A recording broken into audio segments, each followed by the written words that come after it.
Mon âme ne peut que te dire merci, Seigneur. Mon âme ne peut que te louer, car sans toi... Chers amis, bonjour, joie nouvelle de se retrouver sur les ondes à 100.3, il est 10h32 dans le studio de Christ Radio.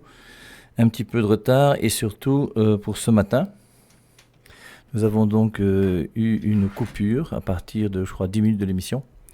Si bien qu'après cette émission-ci, nous allons retransmettre, après les réponses aux questions, nous allons retransmettre donc l'émission de ce matin. L'émission de ce matin, c'est pour montrer qu'il y a une tradition dans l'Église catholique avec un grand T. Et la tradition dans l'Église catholique avec un grand T, donc ce qu'on a vu ce matin, c'était montrer que c'est la tradition orale. Et cette tradition orale est quelque chose de très important. Et on a lu ce matin, dans le catéchisme de l'Église catholique, que la tradition orale, c'est la première manière dont la parole de Dieu a été obtenue sur la terre. Je vous rappelle d'abord que Hébreux 1.1, autrefois, Dieu a parlé par les prophètes. Et ensuite, il est dit que dans ces derniers temps, il a parlé par son Fils. Et cette parole qui est donnée par son Fils a été donnée par oral. Jésus-Christ n'a pas donné sa parole autrement que par oral. Il n'a pas écrit. Et donc cette tradition orale, c'est ça qui porte premièrement l'enseignement de la parole de Dieu sur la terre. Et c'est pour ça que nous devons comprendre que la parole de Dieu est donnée premièrement à travers cette tradition. Lorsque le Christ dit aux apôtres, Luc 17, celui qui vous écoute m'écoute, comme on l'a déjà vu de nombreuses fois. Et Jésus-Christ donc a voulu ses apôtres et son Église pour pouvoir transmettre cette tradition orale qui est la parole de Dieu. Ensuite, maintenant, cette tradition orale qui va partir un petit peu partout, certaines personnes vont écrire et ensuite il y aura donc la Bible. Et la Bible vient après la tradition orale. Alors, on avait lu, je vous relis rapidement parce que paragraphe 80 du catéchisme de l'Église catholique, la tradition orale donc et la Bible, elles sont reliées et communiquent étroitement entre elles, car toutes deux jaillissent d'une source divine identique, ne forment pour ainsi dire qu'un tout et tendent à une même fin. La tradition orale vient de Dieu, les Saintes Écritures viennent de Dieu. L'une et l'autre rendent présent et fécond dans l'Église le mystère du Christ, qui a promis de demeurer avec les siens pour toujours jusqu'à la fin du monde. Ensuite, le catéchisme nous dit deux modes distincts de transmission. La transmission de la parole s'est faite premièrement par oral, avec la tradition, ce qu'on appelle la sainte tradition, la tradition avec un grand T.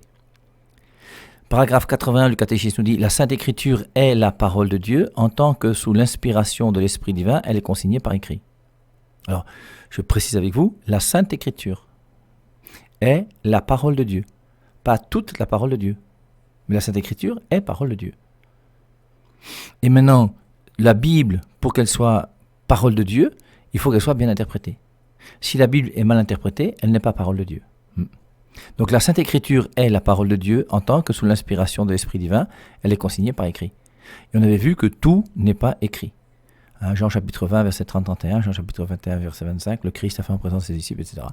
On avait vu que Paul avait perdu des épîtres, enfin tout ça.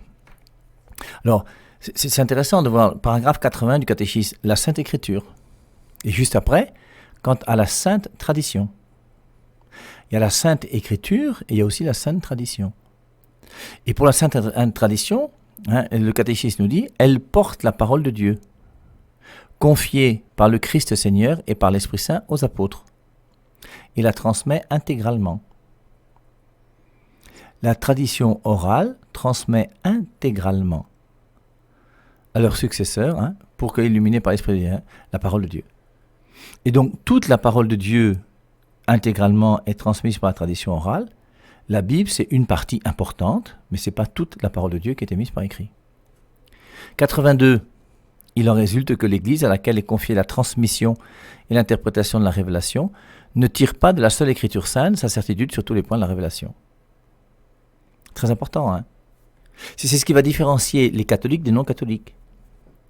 Les catholiques, eux, savent que leur foi repose sur la parole de Dieu et que la parole de Dieu, c'est premièrement ce que l'Église enseigne. Les non-catholiques croient que seule la Bible est la parole de Dieu. Et ce qui n'est pas biblique, pour eux, n'est pas inspiré par Dieu. Alors ça pose beaucoup de problèmes, ce qu'on appelle le sola scriptura.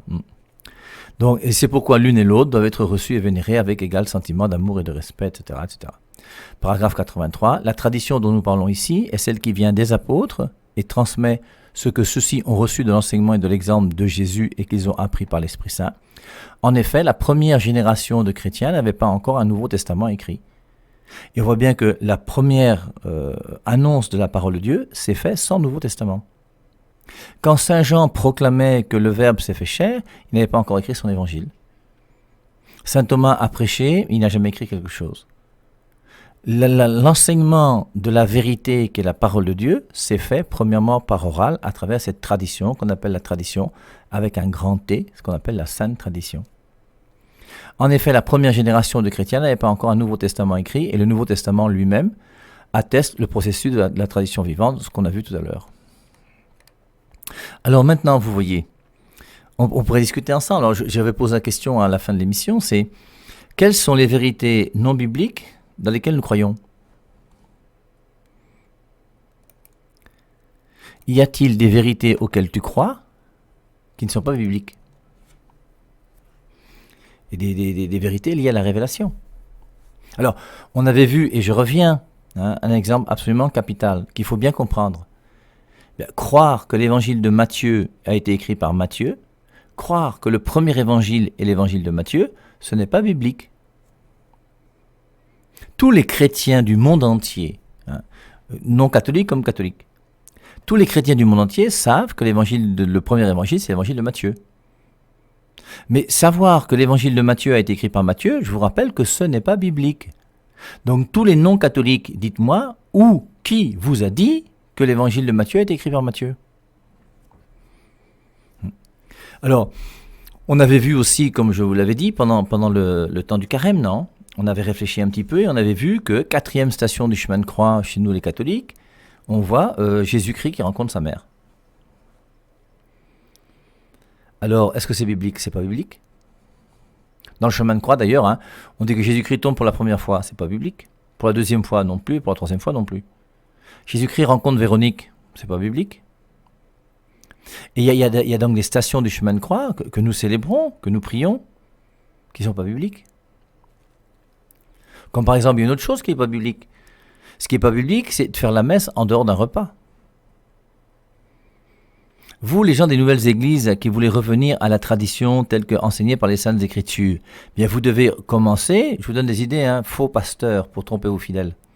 Je vous donne des idées pour que vous puissiez dire à vos fidèles qu'à partir de maintenant, nous, dans notre église, on va commencer à faire la scène à la fin d'un repas.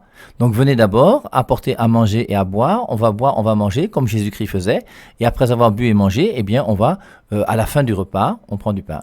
À la fin du repas, on prend du vin. Et je vous rappelle que c'est ce qui est dit dans 1 Corinthiens chapitre 11. Quand saint Paul parle de la scène dans 1 Corinthiens au chapitre 11, il fait une remarque aux gens en leur disant, je vous lis, 1 Corinthiens 11 à partir du verset 17. En faisant cette recommandation, ce que je ne loue pas, c'est que vous vous assemblez non pour devenir meilleur, mais pour devenir pire. Et d'abord, j'apprends que lorsque vous vous réunissez en assemblée, il y a parmi vous des divisions, et je le crois en partie. Il faut bien qu'il y ait aussi parmi vous des controverses, afin que ceux qui sont dignes d'approbation soient manifestés parmi vous. Donc lorsque vous vous réunissez, ce n'est pas pour manger le repas du Seigneur, car en mangeant avant les autres, chacun prend son propre repas, et l'un a faim, tandis que l'autre est ivre. Et on voit que saint Paul dit dans l'Épître aux Corinthiens, que quand on se réunissait pour le repas du Seigneur, il dit « Car en mangeant avant les autres, chacun prend son propre repas, et l'un a faim, tandis que l'autre est ivre. N'avez-vous pas des maisons pour y manger et boire? Ou méprisez-vous l'Église de Dieu ?» Et Jésus-Christ, c'était à la fin d'un repas qu'il a fait la scène. Et aujourd'hui, l'Église, et toutes les églises d'ailleurs, dissocient ce repas de la messe ou de la scène comme on le fait aujourd'hui. Alors, pour en revenir, quelles sont les vérités bibliques auxquelles nous croyons, mais qui ne se trouvent pas dans les Saintes Écritures? Alors, on a vu dire que l'évangile de Matthieu a été écrit par Matthieu, c'est pas biblique. J'en profite d'ailleurs pour vous lire un passage tiré de Saint Irénée. Saint Irénée, je vous rappelle, c'est le fils spirituel de Polycarpe, et Polycarpe, c'est quelqu'un qui a écouté la prédication des apôtres. Donc on est dans les générations juste après, les premières générations, juste après la mort des apôtres. Et Irénée dit dans son écrit, « Ainsi Matthieu publia-t-il chez les Hébreux, dans leur propre langue, une forme écrite d'évangile, à l'époque où Pierre et Paul évangélisaient Rome et y fondaient l'Église. Je reprends. Ainsi Matthieu publia-t-il chez les Hébreux, dans leur propre langue, une forme écrite d'évangile. À cette époque où Pierre et Paul évangélisaient Rome et y fondaient l'Église. Et jusqu'à aujourd'hui, les témoins de Jéhovah vous enseignent que Pierre n'est jamais allé à Rome. Curieux, hein? Alors que saint Irénée le dit d'une manière claire et nette. Après la mort de ces derniers, Marc, le disciple et l'interprète de Pierre, nous transmet lui aussi par écrit ce que prêchait Pierre. C'est pour ça que vous verrez que tous les exégètes vous disent toujours que l'évangile de Marc, c'est l'évangile de Pierre. C'est saint Irénée qui nous dit ça. Après la mort de ces derniers, donc de Pierre et de Paul à Rome, Marc, le disciple et l'interprète de Pierre. Marc était disciple et interprète de Pierre. Il nous transmet lui aussi par écrit ce que prêchait Pierre. Donc l'évangile de Marc, on appelle ça souvent l'évangile de Pierre. De son côté, Luc, le compagnon de Paul, donc Luc et Paul étaient souvent ensemble, consigna en un livre l'évangile que prêchait celui-ci. Donc Luc va écrire, on va dire, l'évangile de Paul. Consigna en un livre l'évangile que prêchait celui-ci. Puis Jean, le disciple du Seigneur, celui-là même qui avait reposé sur sa poitrine, publia lui aussi l'évangile, tandis qu'il séjournait à Éphèse en Asie. Et saint Irénée donc en 170 nous dit déjà qu'il y a 4 évangiles, et que ces 4 évangiles sont déjà reconnus par l'Église. Et c'est ces 4 évangiles qu'on va retrouver donc dans la liste des livres établis par l'Église en 397 pour que Jérôme puisse faire cette traduction-là vers l'an 400. Alors, pourquoi est-ce qu'on sait qu'il y a un évangile qui est écrit par Matthieu? Ben voilà, c'est grâce à Irénée. C'est la tradition, c'est Irénée qui nous dit qu'il y a 4 évangiles. Mais par contre, dans les évangiles eux-mêmes, arrêtez-vous uniquement à la sola scriptura, donc seul à la Bible, et vous ne saurez jamais qu'il y a 4 évangiles. Vous ne saurez jamais qu'il y a un évangile écrit par Matthieu, un par Marc, un par Luc, un par Jean. Donc, il y a beaucoup de vérités qui ne sont pas bibliques, dans lesquelles nous croyons. Ensuite, après, vous voyez, ces gens sont devenus tellement bizarres, au moins certains, avec l'histoire de la sola scriptura, donc seule la Bible et la parole de Dieu, que si c'est pas écrit, alors, comme c'est pas écrit dans les Écritures que Pierre est parti à Rome, les témoins de Jéhovah vous disent que Pierre n'est jamais allé à Rome. Alors que les gens même qui racontent comment Pierre est mort à Rome. Mais c'est pas biblique. Oui, c'est vrai, c'est pas biblique. Alors, on ira jusqu'à, vous voyez, dire que le mot catholique n'est pas biblique. Et de fait, le mot catholique n'est pas biblique, je vous l'accorde, c'est vrai. Mais est-ce que c'est grave? C'est le mot protestant qui est biblique? C'est le mot non catholique qui est biblique? C'est le témoin de Jéhovah, Salah et Somba, va et raconte, Camden, Vieux d'Or, cathédrale de la foi, tout ça c'est biblique ça. La seule église qui est biblique, c'est l'église que Jésus-Christ a bâtie sur la personne de Pierre. Quand il a changé son nom, Jean 1, 40, 42, Simon, tu ne t'appelleras plus Simon, tu t'appelleras Pierre. Et Matthieu 16, 18, Pierre, tu es Pierre, sur cette pierre, je bâtirai mon église. Voici la seule église qui est biblique. Le mot catholique n'est pas biblique. Le mot chrétien ne fait pas partie des évangiles. Le mot chrétien n'existe pas dans l'évangile de Matthieu, dans l'évangile de Marc, dans l'évangile de Luc, dans l'évangile de Jean. Est-ce que, puisque le mot chrétien n'existe pas dans Matthieu, dans Marc, dans Luc et dans Jean, est-ce que ça veut dire qu'il n'était pas chrétien? Le mot chrétien est arrivé dans Actes au chapitre 11, verset 26. On peut lire si vous voulez. Actes, chapitre 11, verset 26. Alors, on pense que c'est dans les années 40 après Jésus-Christ. Peut-être une dizaine d'années avant le concile de Jérusalem. Le concile de Jérusalem, c'est Acte 15. Et avant de se retrouver à Jérusalem, Pierre, Paul et tout ça, ils se sont retrouvés à Antioche, non, avec l'incident qu'il y a eu. Galates chapitre 2, la deuxième partie, on voit Paul qui va reprendre Pierre. Alors, maintenant vous voyez, dans Actes chapitre 11, je vous lis le verset 26, pendant une année entière, ils participèrent aux réunions de l'Église et enseignèrent une foule assez nombreuse. Ce fut à Antioche que pour la première fois, les disciples furent appelés chrétiens.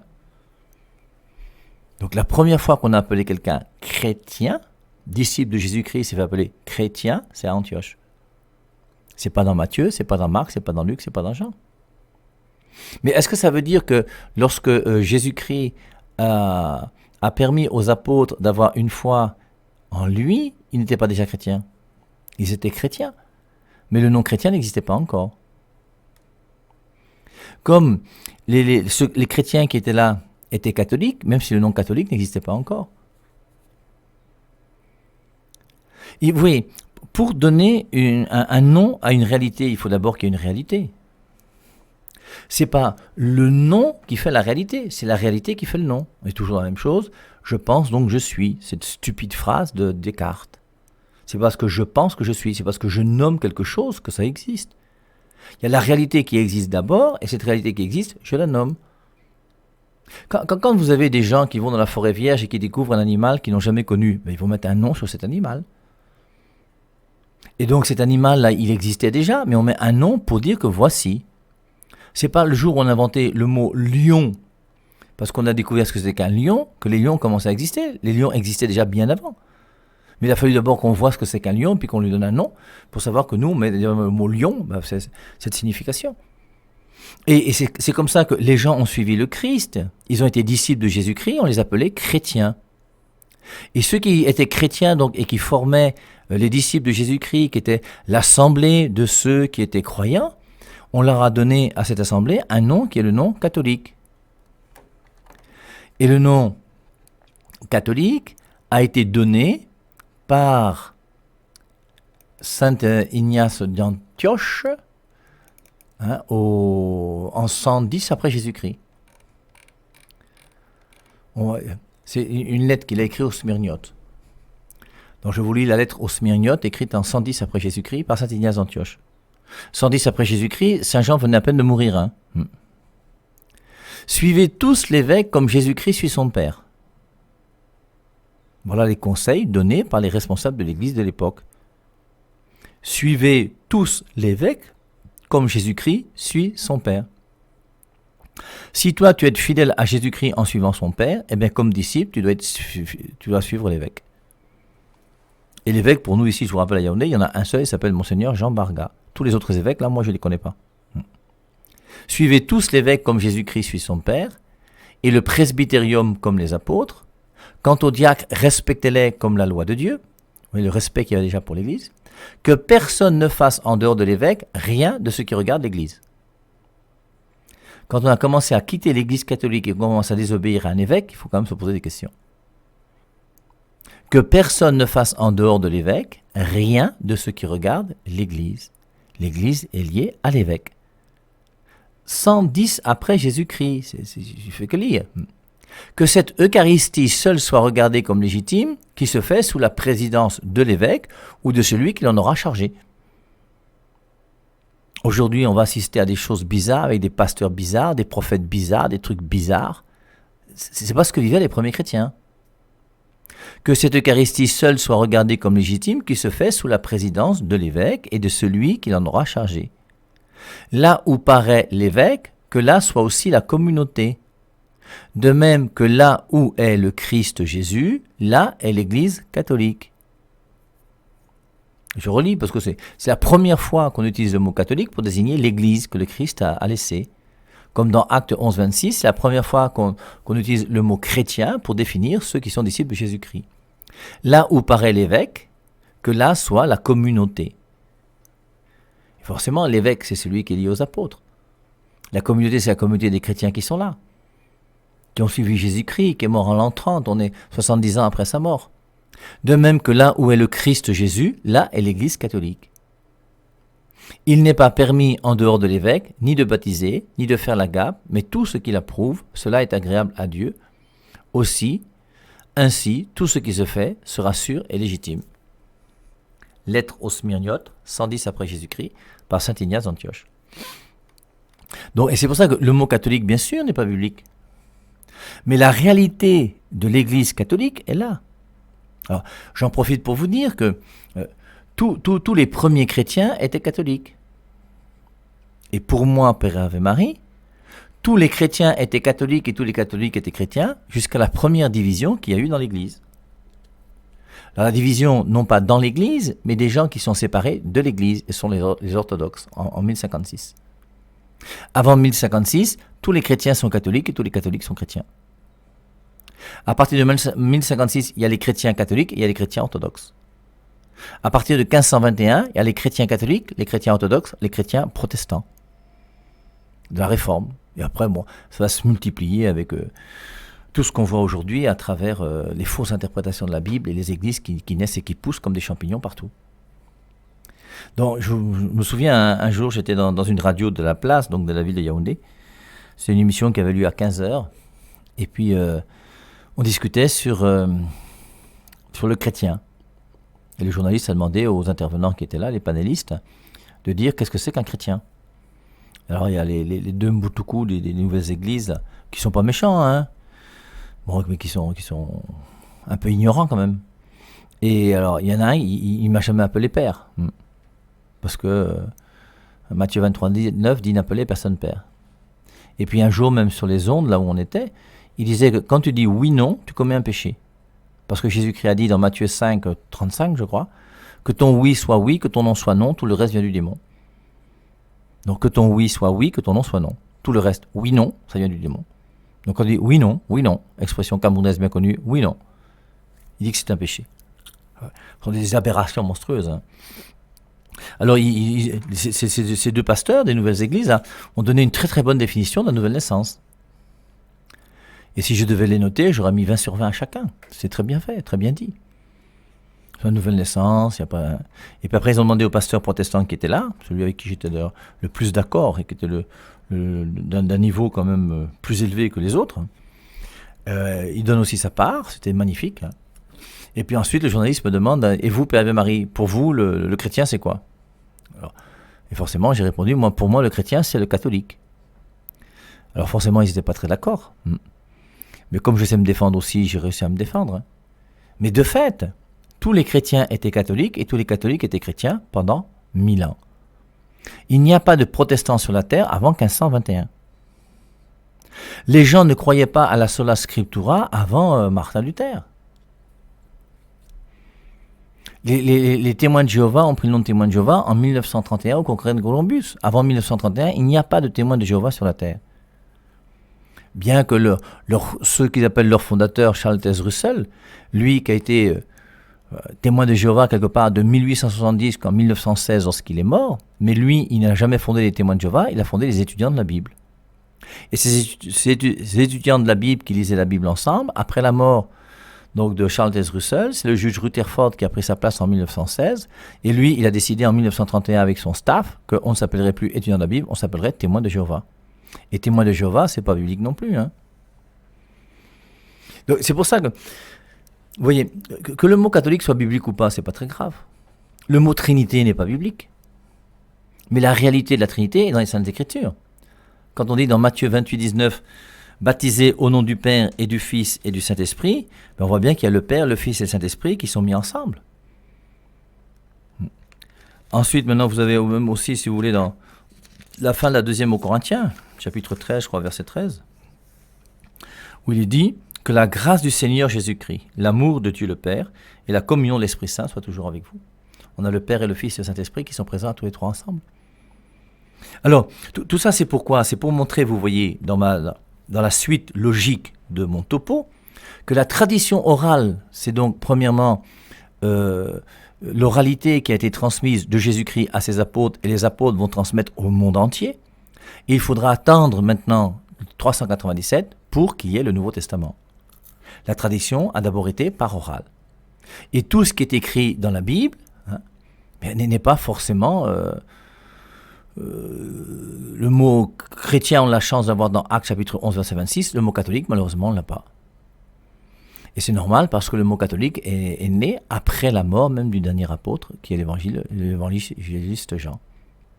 Donc, tout ça pour dire, vous voyez, parmi ces vérités donc que nous croyons et qui ne sont pas bibliques, comme nous les catholiques, alors on a quand même notre part parce qu'on a l'Immaculée Conception. Le dogme de l'Immaculée Conception, les gens des autres églises nous diront que ce n'est pas biblique. Moi, personnellement, je pense que c'est quand même bien présent dans les Écritures. À l'Annonciation, Luc chapitre 1, verset 26, l'ange dit au verset 28, « Tu es comblé de grâce ». Malheureusement, la traduction des autres églises dit « toi à qui une grâce a été faite », ce qui est une mauvaise traduction. Marie est comblée de grâce, c'est pas « toi à qui une grâce a été faite ». Et comblée de grâce, pour moi, ça veut dire qu'elle n'a pas le péché originel. Ça, c'est clair. Et donc, ensuite, maintenant, elle est montée au ciel avec son corps. C'est écrit nulle part dans les Saintes Écritures. Comme je vous ai dit, 4e station du chemin de croix, c'est pas écrit non plus. Mais forcément, Marie ne pouvait pas être ailleurs que là où partait son fils lorsqu'il allait être crucifié.